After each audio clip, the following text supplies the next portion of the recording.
everybody. This is Farmer Carl with Eden Streets.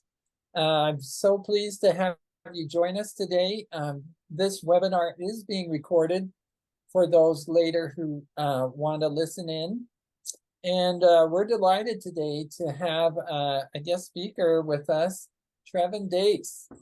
And let me tell you, this is our first international webinar. Trevin is calling in or videoing in from Managua, Nicaragua. So isn't that cool? I pulled it up on the map, and he's right by a big lake there. What's again, what's the town that you're closest to? I'm closest to the town of Granada, and then I'm on Laguna de Apoyo is the current town. I don't know if you guys can hear it right now, but it's like thundering down rain upon me, so sorry if the noise is a little bit loud there. Thank you. So, yeah, just to get a little bit of a grounding here, we're an association of farmers with social missions around the world, and we believe or have experienced the power that farming has to grow jobs, connections, and hope, as well as food. And so we envision farms everywhere that cultivate vibrant, connected communities. So a little bit, I'm not going to steal his thunder, but how I met Trevin. Trevin and I intersect with Derry Ganshorn. Derry is the executive director of Homeless Garden Project. And I talk with her once a month. And she said, "Have you met Trevin yet?" And I said, "No, I haven't." He said, he's done some amazing research about the effect of this type of farming on the lives of people. And when I found out that he's a sociology major, graduate of University of California, Santa Cruz, and that he's tied to a lot of people that are looking into agroecology and the study of how nature impacts us and how farming and creation of food, growing that together, can build community and transform lives. I said, man, I've got to meet him. So Trevin has, since his graduation, traveled across the country, and his path has led him to want to do this type of farming with a social purpose for a career. And I thought for our Eden Streets members to hear his perspective on how he found Eden Streets and how Eden Streets is preparing a way for him to make this his profession is really amazing. I think you'll enjoy this from a farmer's perspective. And personally, for me, as an officer in Eden Streets and Neri, who we're thrilled to have, we'll be able to understand what it is that Eden Streets can provide so that people like Trevin can succeed in this career. So with that, I'm gonna, please know that you're on recorded session, and we'll open it up for questions and answers at the end. And so I'm going to turn it over to Trevin. Trevin, thanks so much for being our guest today. Thank you, Carl, and thanks for everyone for joining today. I'm super excited to, as Carl said, talk to you a little bit about my path to social purpose farming and where I see myself going in the field in the future. So yeah, I'm 23 years old, born in Orange County, California. When I was about 20, I attended UCSC and I graduated last year with a sociology BA.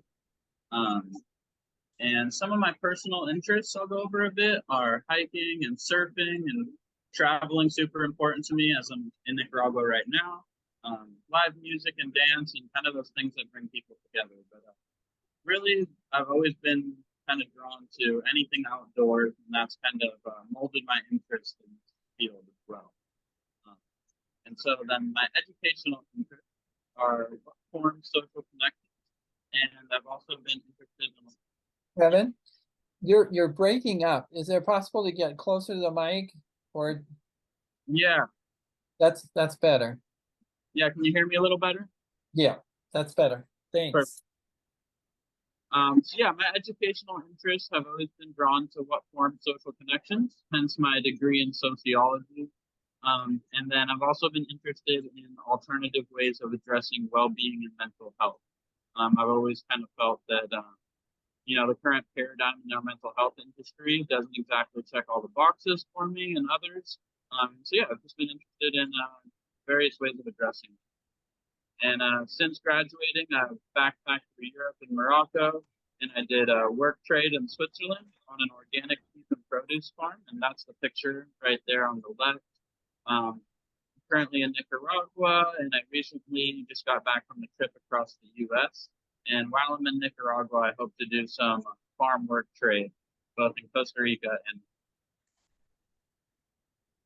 Great. Next slide there, Carl. Okay. And let me know if it's probably just loud for me, but let me know if anyone can't hear me because of the rain gets too loud. I might be able to find a quieter place. They have these like tin roofs that are like pounding the rain down. You're doing great. I can hear you much better now. Thanks. So yeah, I want to talk to you guys a little bit about how I found social purpose farming, and most of the time spent doing this work has been on the Homeless Garden Project and kind of my journey to finding those two things. Second here.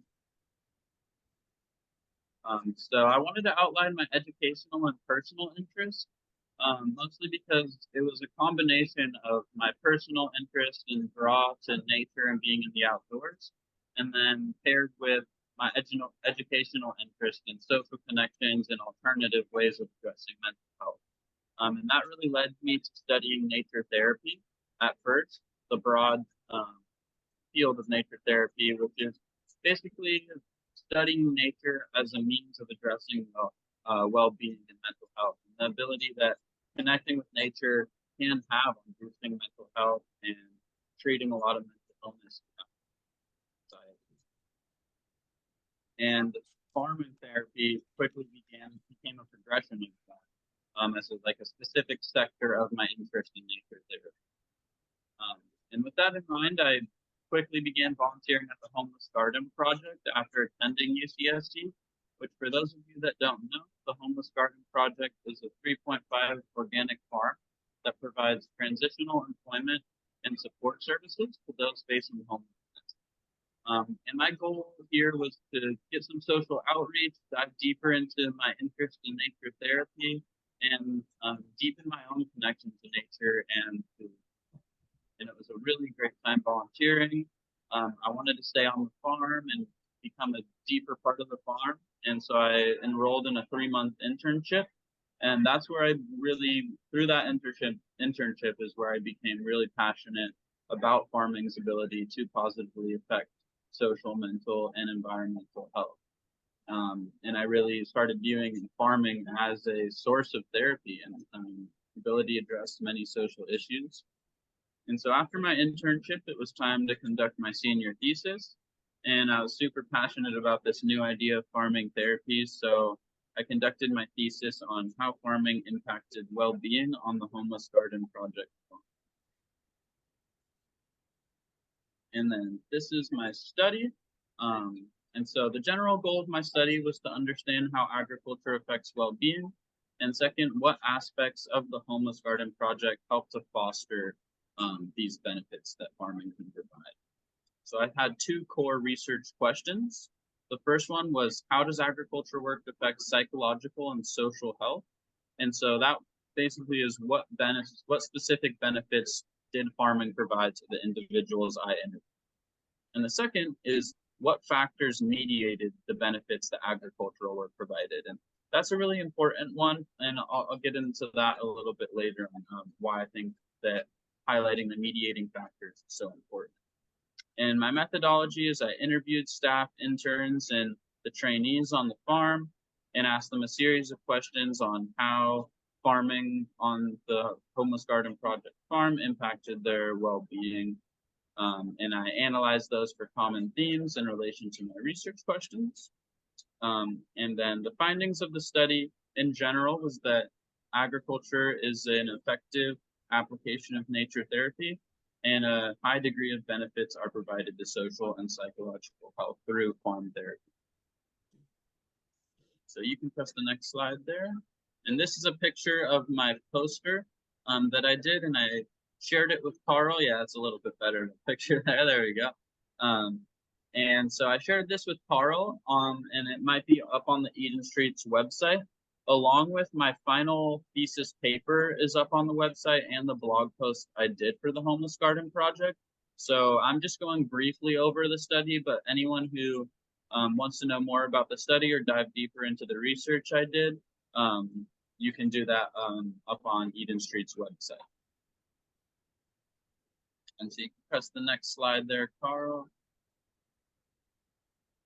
So the findings, so the specific benefits that I found were provided to the individuals were these 8 I outlined. And so first one is a deepened relationship with nature, which individuals through farming, it's not just walking through a forest or being out in nature, but we're actually able to, through farming, have this reciprocal relationship with nature, where they were giving back to the earth and providing for the produce by watering and caring and seeding and weeding. And then the produce was providing to them through not just the tangible food to nourish themselves, but also through different benefits outlined below. So that's really important. And that's the difference between farm therapy and other forms of nature therapy, which led me to be so passionate about farm therapy. So positive emotion, it also decreased stress. Individuals alluded to entering the flow state while farming, which the flow state is an area of research into a meditative state when we feel direct connection to the task at hand. There's a lot of benefits that go just with entering the flow state. Individuals felt fulfillment, and it provided a lot of these individuals purpose, which when we're talking about working with a group like individuals facing homelessness, giving them back a sense of purpose and fulfillment in their lives is huge to getting them back on their feet. Along with self-confidence that kind of goes with that. Many people had many instances of spiritual reflection and transcendence, regardless of their different spiritual backgrounds. They found the farm to really reflect whatever that may be. As one participant observed, when I'm on the farm, I feel like I'm walking through nature's cathedral, is how she put it, and that quote really stood out to me. Can you say that? Can you say that quote one more time? You were a little broken up. Yeah. So one participant put it as, when I'm on the farm, I feel like I'm walking through nature's cathedral. And that was a really powerful quote from the interviews that I found. Really goes beyond this just being something therapeutic and really fulfilling, our souls on a deeper level, beyond just our mental health. And then it increased social skills across the board. Everyone said that it increased their social skills and they experienced rapid social bonds, more so and quicker than they have in any other workplace. And so that was a really drastic result as well. So I could go into the mediating factors now. And so there's many factors that mediated the benefits of work on the farm. And I said previously that these factors are really important. And why I think so is that they can be used as a sort of framework for implementing social purpose farms. So we can look to these factors I've outlined, and these were shown on the Homeless Garden to really cultivate and mediate the benefits that individuals said that they found farming to provide. And so by using these mediating factors and keeping them in mind when we are implementing social purpose farms, or any farm for that matter, we can ensure that a high degree of these benefits are reaped by the individuals on the farm. So I think that this area of the research questions is really important to me. And I dive further into them and outline a bit more mediating factors in my full paper. But these are the I found to be the most important, especially the first few here, being an integral part of the cultivation. So individuals aren't just picking one crop. So it's a difference between a social purpose farm and a monocrop farm, where individuals are part of the seeding, the sowing, the harvesting, the caring for all the plants, and they feel like they really are a part of the whole process of the farm. So that's a really important factor. And then the second one is staff cultivation of positivity. And what I mean by that is just that, again, difference from a social purpose farm and a maybe monocrop farm is that the staff is not specifically concerned with monetary return on investments, where they might encourage their workers to just be as efficient as possible and just get the most monetary return on investments they can. You know, they're concerned with the well-being of the staff, and they're concerned with the farming positively impacting their well-being, and they also encourage the people on the farm to be stewards of the farm and want them to be successful farmers and enjoy their experience farming. And that's really important, is that, you know, farming has a great ability to be beneficial and therapeutic, but if the staff doesn't work to cultivate that, it could almost do the opposite, at least in theory. If we're just working, doing one thing and working for, you know, a boss that's not encouraging those benefits.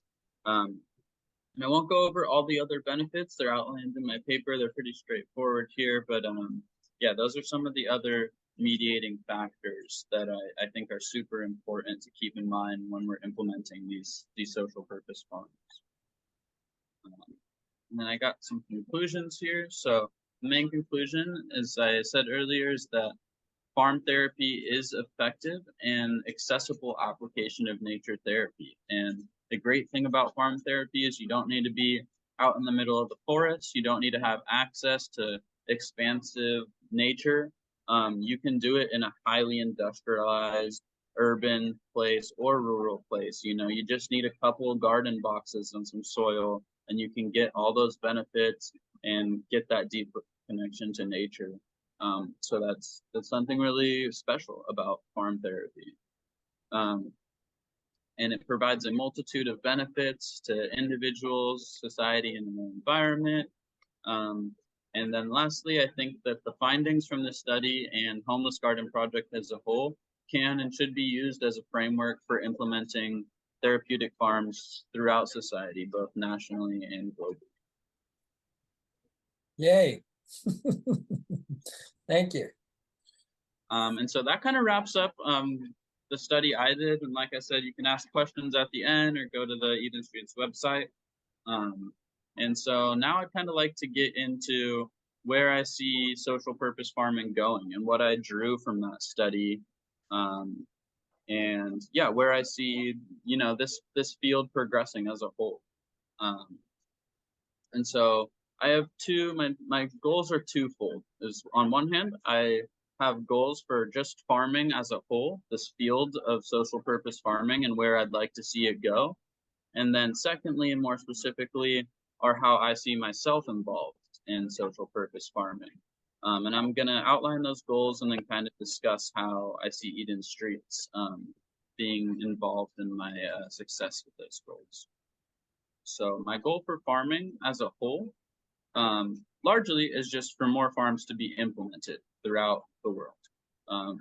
Specifically, I would like for farming to be reframed into not just food production on a monetary level, but as a means of cultivating community, boosting social connection and mental well-being, and addressing specific social and environmental problems. So I would really like for, you know, farming to escape this specifically produce and monetary value. It really has all these other values that I found in my study, and I'd really like to see farming and more farms highlight those values and hold the monetary value just as equal as all these individual and societal benefits it can provide. And so my hope is that farming with these investment returns in mind continues to grow, I would like to see farms addressing specific social and individual issues such as PTSD and homelessness. I'd like to see these rapidly increase. And this is an important kind of conclusion I've come to, is that I'd really like to see social purpose farming become the sort of new organic, if you will. Just as farmers and consumers are incentivized to grow and sell and buy produce that aids the environment, I'd like to, in addition, see produce that benefits individuals and society's well-being also be an incentive. Um, and that's something like really key that I'm really passionate about. You know, it's a big craze to buy organic right now. When you see something organic, you're sure that you're doing something good by buying that product. You're impacting the environment, which is great. But if we can also buy a product and be like, oh, I'm not just impacting the environment positively by buying this product, but I'm also impacting society and specific individuals' well-being by buying this product, is a really, really important way I see this field progressing. Um, and that's all great, it's all good, but you know, in order for this to happen, I think certain things need to be you know, happen before that. And so I think one of the most important things is developing a framework um, that has guidelines for setting up farms that aim to address social issues, and benefit individuals. um, and that's the reason I'm so excited about finding Eden Streets. And you can go to the next slide there, Carl. Um, and so Eden Streets can support these goals for, you know, expanding multiple different farms, and then also creating this kind of framework for certifying and implementing these farms. Um, and I think they have the perfect mission and opportunity. And Carl himself has we've related a lot on our motivation. Our first two meetings were like really exciting. It's like there's another one of us. And you know, through his organization and the members involved, it's really exciting to see more people passionate about this work. Um, and so as an organization, they can network with multiple different farms and highlighting them. And this picture right here is found on their website, and that's a map of all the farms they currently have highlighted, which is huge. You know, I thought that there's only a couple in the world, and there's more being highlighted. And so that's really special, and you can find those farms and learn more about them on their website. And so by highlighting these farms and having these members, we can network with each other, and we can share best practices in research, such as my own study and other studies related to, and such as the experience farmer Carl has in Wasatch Community Farms, and Derry, who's the director of the Homeless Garden. We can all share our best practices. We can continue to do research together and network and come up with this sort of guidelines for implementing social purpose farms and these best practices for doing so. So in short, Eden Streets could act as a sort of umbrella organization and certification to help these farms start up and be successful.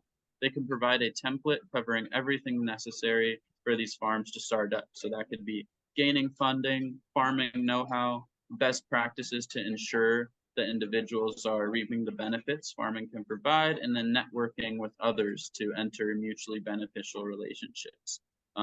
And that's where becoming a member of Eden Streets comes in, and we can kind of help each other all progress this field together. And then lastly, there's that farms that do partner with Eden Streets after this framework is set up, and they do choose to utilize their guidelines, I see could be certified by Eden Streets and certified as a social purpose farm, meaning they have a high social return of investment, just like organic certified organic ensures that they're positively impacting the environment in a degree. And so that's really important. Really, really excited about the work Eden Streets is doing, because it makes those goals of mine that were definite goals before Eden Streets, but I was very lost in how to go about and go about achieving those goals. And I'm just very excited to have Eden Streets be an opportunity to do so. And so lastly, I'll kind of talk about my personal goals with social purpose farming and where I see myself fitting into this picture. And so these two goals, I have two goals with my involvement, and these are twofold as well. And so one exists on a macro scale, and that is I'm really passionate about and would like to support the wide global progression of implementing multiple different farms by conducting more research and helping gaining funding and helping get the word out, different things like that. After the study, I didn't want to just stay plugged into a single farm. While that's great work and we need that, I really wanted to see, you know, a movement kind of start surrounding social purpose farming.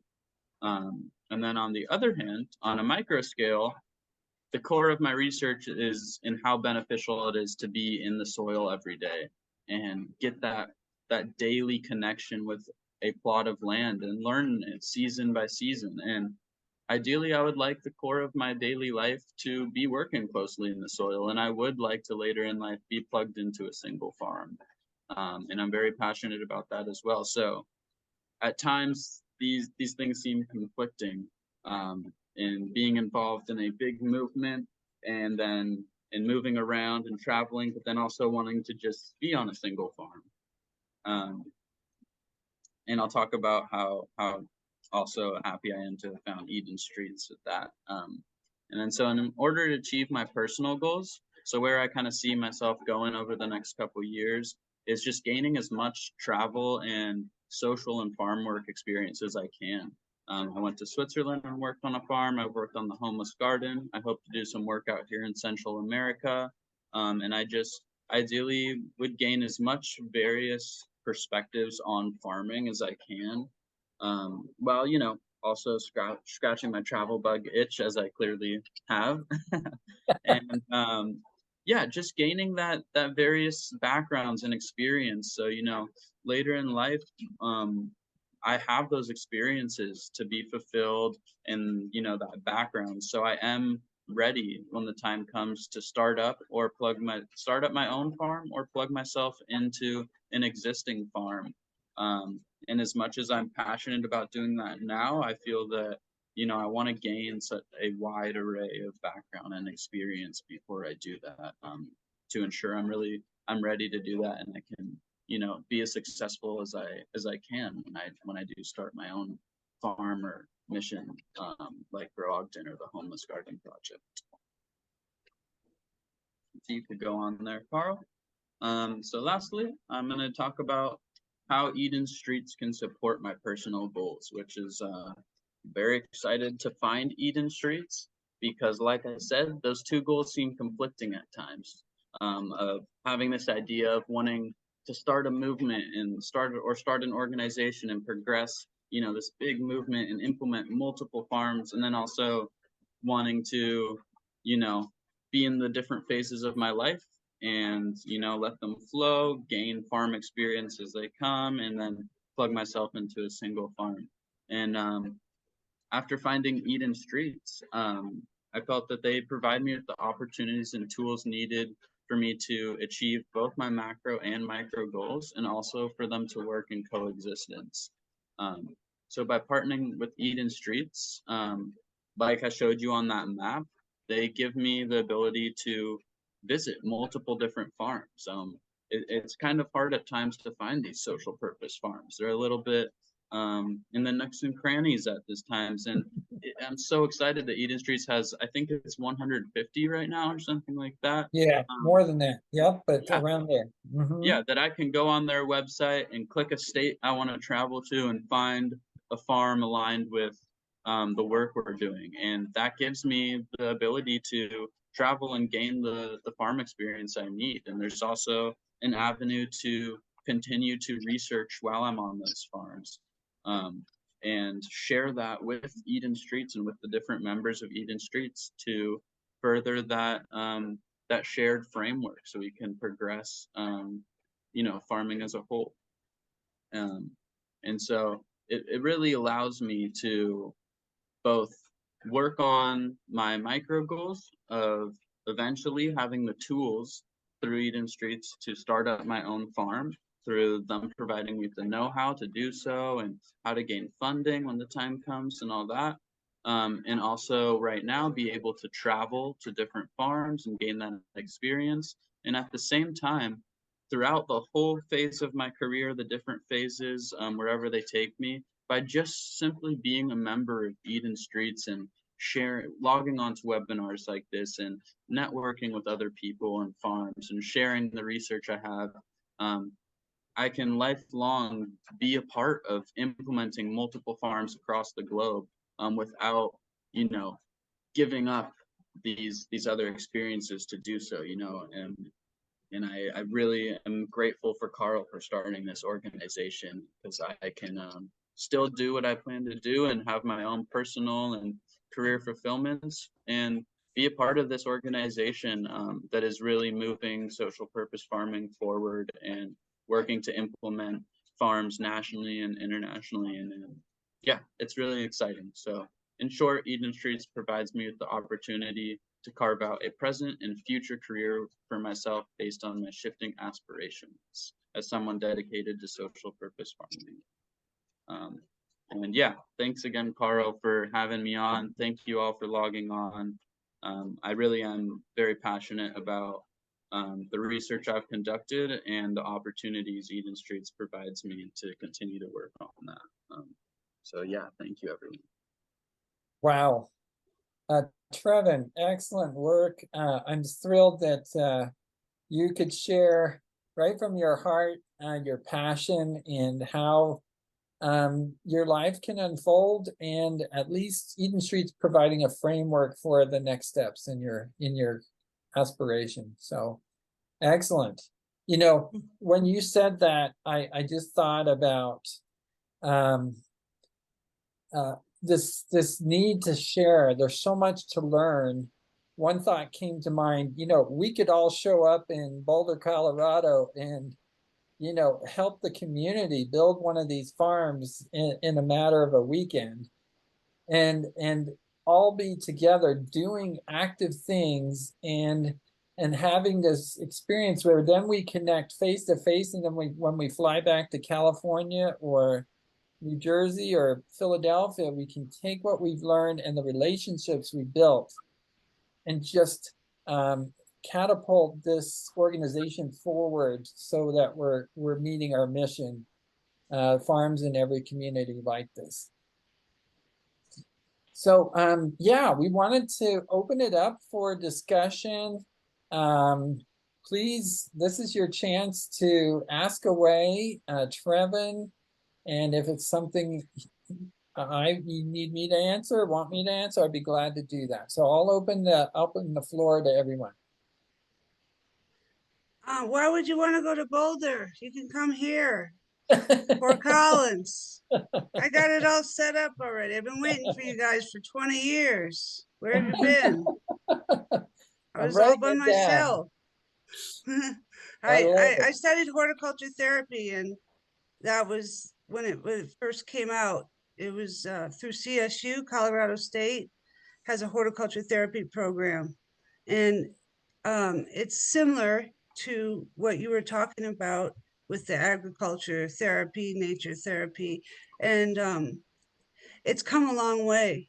It's amazing because I work with disabled people, and then I put two populations together. I work with the weekender program. It's people in the jails, and it was basically like DUIs and drug problems. And I put those two populations together, and it was absolutely beautiful. The magic that came out of it blew my mind. And I really was hoping to find other people, but it was a lone journey back then. And then I opened up to more people. I think everybody needs to benefit from this, and I think that it's important. I really do. I've always been very passionate about it. It's just that it takes a while to everybody connect, and I think that this is great that there's a place where you can support other people that are trying to do this, because it is a hard journey alone. You got to learn how to write grants. You got to learn how to work with different populations. I studied goals and objectives, how to work on that in the garden. You got to have maintenance. I mean, there's so many factors that go into it that it can be overwhelming for one individual. And to have a support system back then that only I had was horticulture therapy people, and I used to drive to Denver to go to classes and I would just be so happy that they had somewhere to fit. I felt like a missing puzzle piece, and then my puzzle people were there, and we all really were passionate about it and we supported each other. But when that goes away, that's you're out here on your own, and to have like a team to talk to, say, hey, I'm having some struggles here, or I was thinking about this idea, what do you think? And um, things like that, the little things, just support is such a huge thing for people that are trying to gather people together to create something like you were talking about. Instead of having all the responsibility on one person, there's a whole network of farms. I love that idea. I really do. Yeah. And I'm really happy that you guys are here. Oh, Kathleen, 20 years. That sounds like a long time. Yeah, I'm like, I kept saying, where was this guy? I said, he wasn't even born yet, Kathy.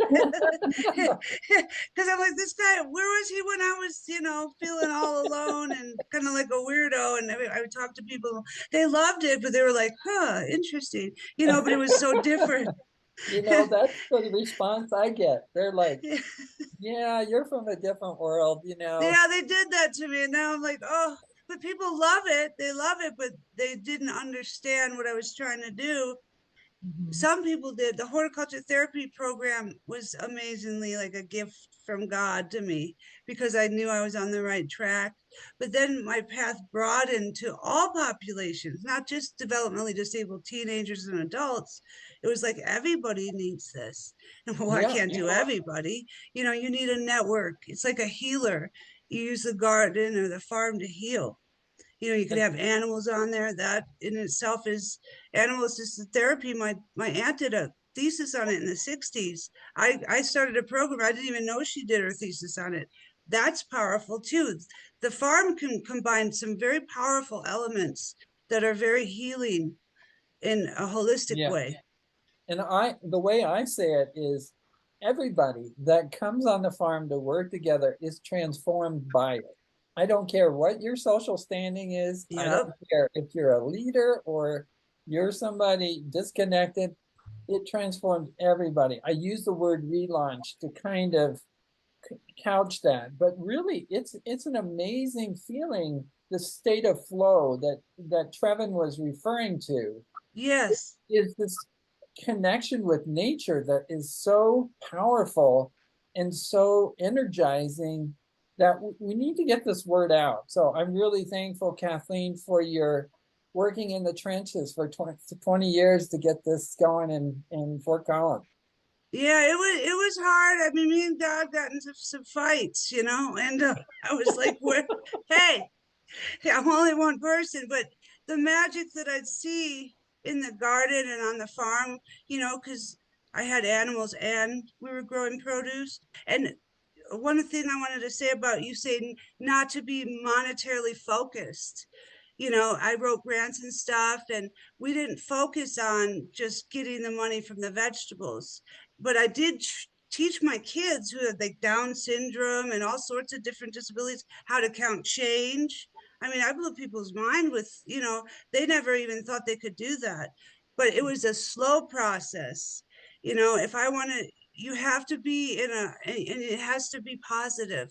The farmer has to be positive and have patience because gardening and farming are not easy to teach. I mean, you have to have patience and um, you can't be monetarily focused and you can't be negative, so that when you put in those two things out, those are like key ingredients to a successful program. I've learned that through experience. Those two things you mentioned really stand out to me. Yeah, Awesome. Trevin, I really appreciate you speaking to us on this. And I don't know if you guys read, Carl's blog. It's on the Eden Street website. And, most of his stories that he visited all these people, they've been like transformed through like I think this one person in particular we went to visit, he was like a VA and he'd been through prison and he had all these problems, and then one day he decided that this person give him a chance and have him work in the farm.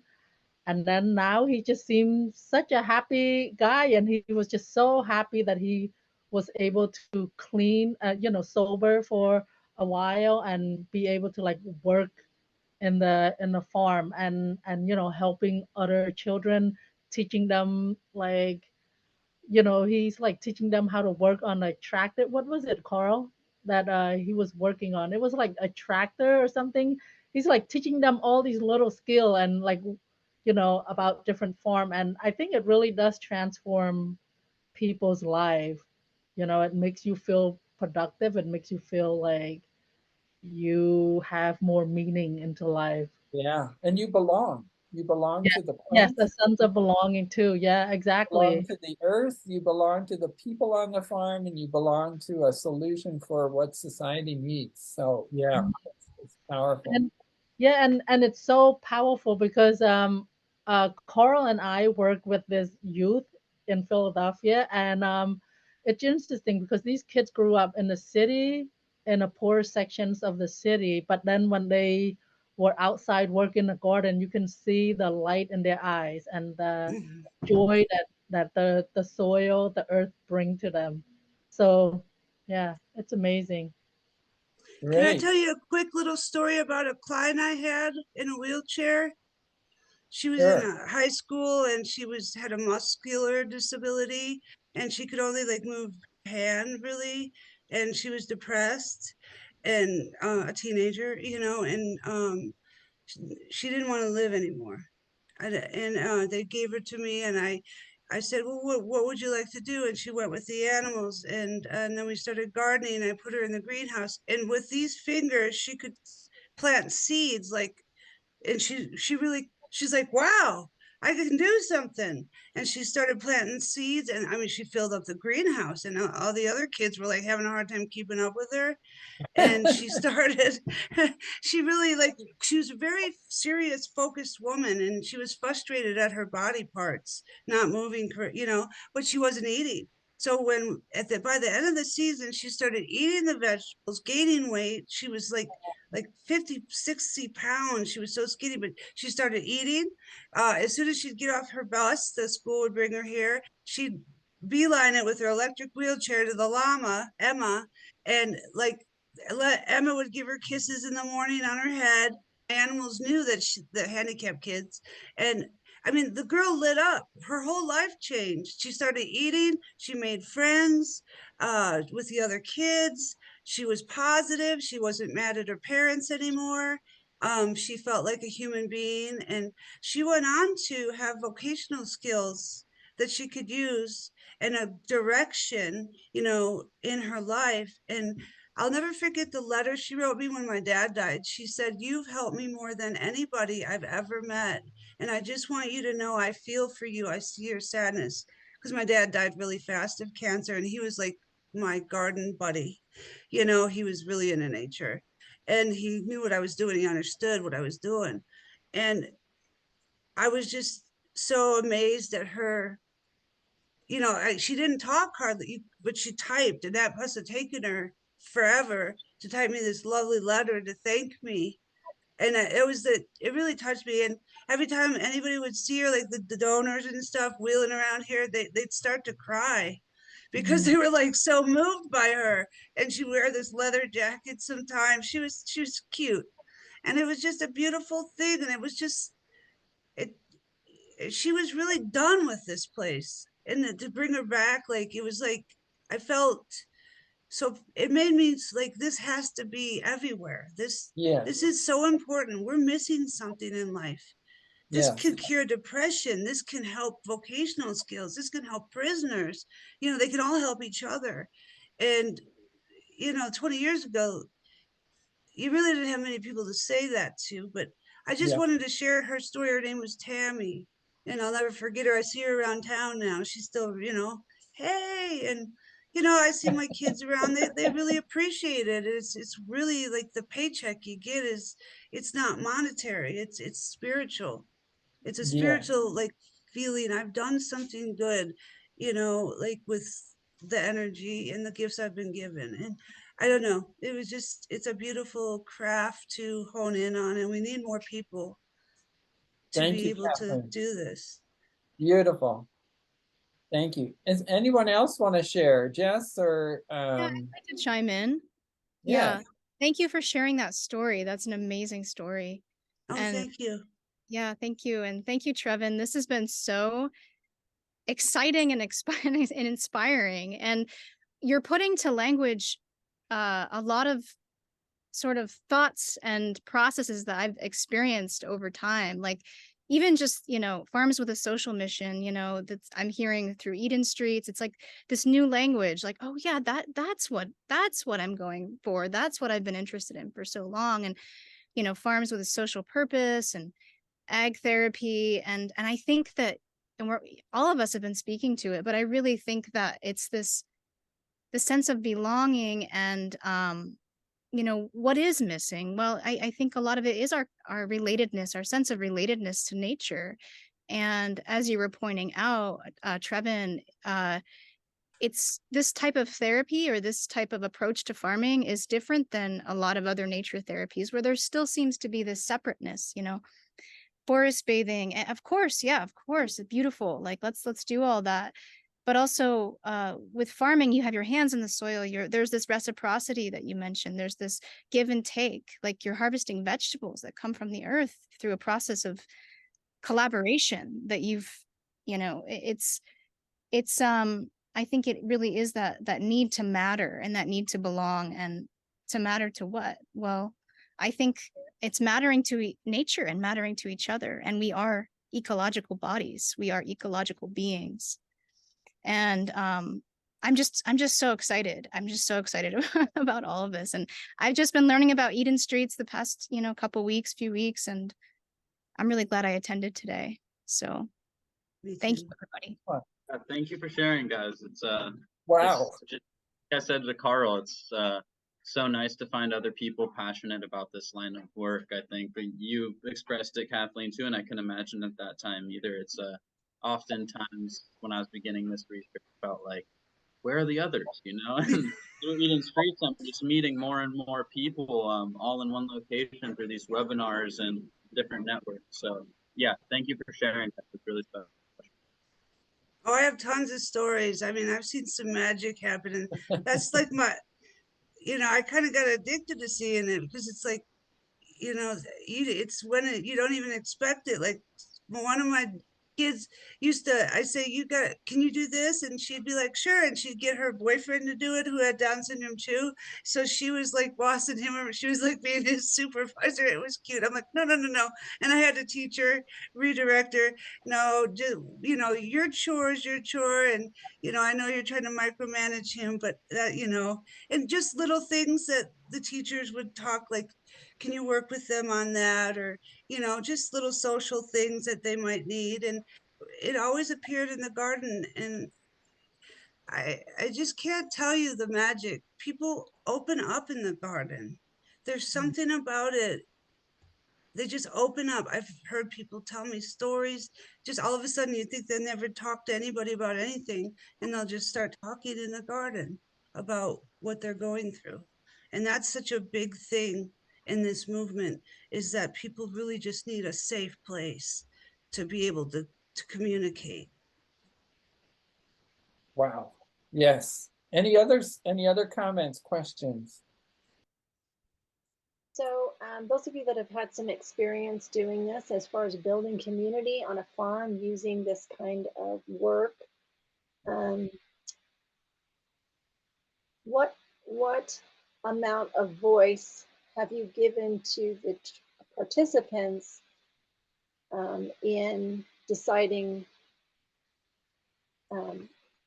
what they would be doing and what the farm as a whole? Or is there like a separate vision that's done by a separate group of people, and then they come in and you just show them what to do? I'm wondering about, like, is there like typically a governing body and then a trainee body, or are the trainees involved in those decisions or not? I can talk about what they did on the homeless garden project, and I really liked their setup for a lot of different ways. But they had a farm manager, so a single farm manager, and then they had also someone who had been working on the farm for years. I think he started out as a trainee and then got employed with them, was one of the first ones. So there's basically like two farm managers. And then there's about 15, 20 staff. And so they decided on like the blueprints of the farm and what they were going to plant where and when they're going to do things. And they were the governing body. And then they would work with the staff and then with the farm social workers to kind of mediate between the trainees. And they gave the trainees a lot of say in what was going on. And, seniority did matter there a little bit. Individuals who were on the farm for a long time kind of showed the ones that had just got there the ropes. And, they had a little bit more say just because they knew more about farming and knew more about the farm. And I think that for me and what I found from my study, the more say you can give the individuals working on the farm, the better the whole farm will function, aside from the benefits that brings. You'll have a happier staff to work with. And farming, one of the most important things is various perspectives. Although the farm manager was super good, knew her stuff, there's oftentimes problems that occur through farming that are really random and out of nowhere. And you need various perspectives and crazy ideas sometimes to solve them. And the farm manager was super open to welcoming those various ideas. And there's that understanding with the staff that, she was the final say, but they had they could give her any idea that that came to mind. And that's really important. So. Yeah. I love this discussion. I wish I didn't have to put a cap on it because of time. But come to the next one. I think this being recorded will open the eyes of many people. What you each shared, Kathleen, Jess, Trevin, Rita, so glad to have Chad and Sarah here. What you shared, I think, is what we need to articulate so that we get the funding, that we get this work going on grassroots everywhere. I do want to thank Trevin for all the preparation and dialing in from Nicaragua. That is so cool. We are international as of today. And we are going to Europe, we're going to Africa, and we're going to Australia and New Zealand because this work, it aligns with human beings and who we are. Don't forget Ireland. Yes, the UK and Greenland, of course, and Iceland. Anyway, I did want to give you a heads up. Next webinar is Ann Dunaway. And does anybody need information on funding and land acts for small farms? I think you ought to attend because she is a farmer and works for the USDA on grant management. And she sells her vegetables at the Ogden Farmers Market. She's not a farmer for a social mission, but she knows the power of food systems and how to get grants. So I want to just invite you. She's on our board of directors and she's got a lot of energy. She'll be great to chat with and ask questions. Are there any parting comments? Anything else before we sign off today? Will you send a reminder for this next webinar? Yes. Or invite? Okay, yeah. All Yeah. right. Got that penciled in. Cool. Thank everyone again for logging on and coming and being a part of this really important work. It's really motivating. Thank you. There's my peacock. He approves this message. Do you hear him? I approve. He's right outside my window. He wants to be in on this. I'm like, no. Let me congratulate each one of you for what you're doing in your individual communities. This takes tough in the trenches, in the furrows work, like Kathleen mentioned. And I want to just acknowledge you for being the great people that you are to move this work forward. And with that, I wish you a beautiful day out in nature, in the farm, with your flow experience, whatever that means to you. Oh, I Take love care. that.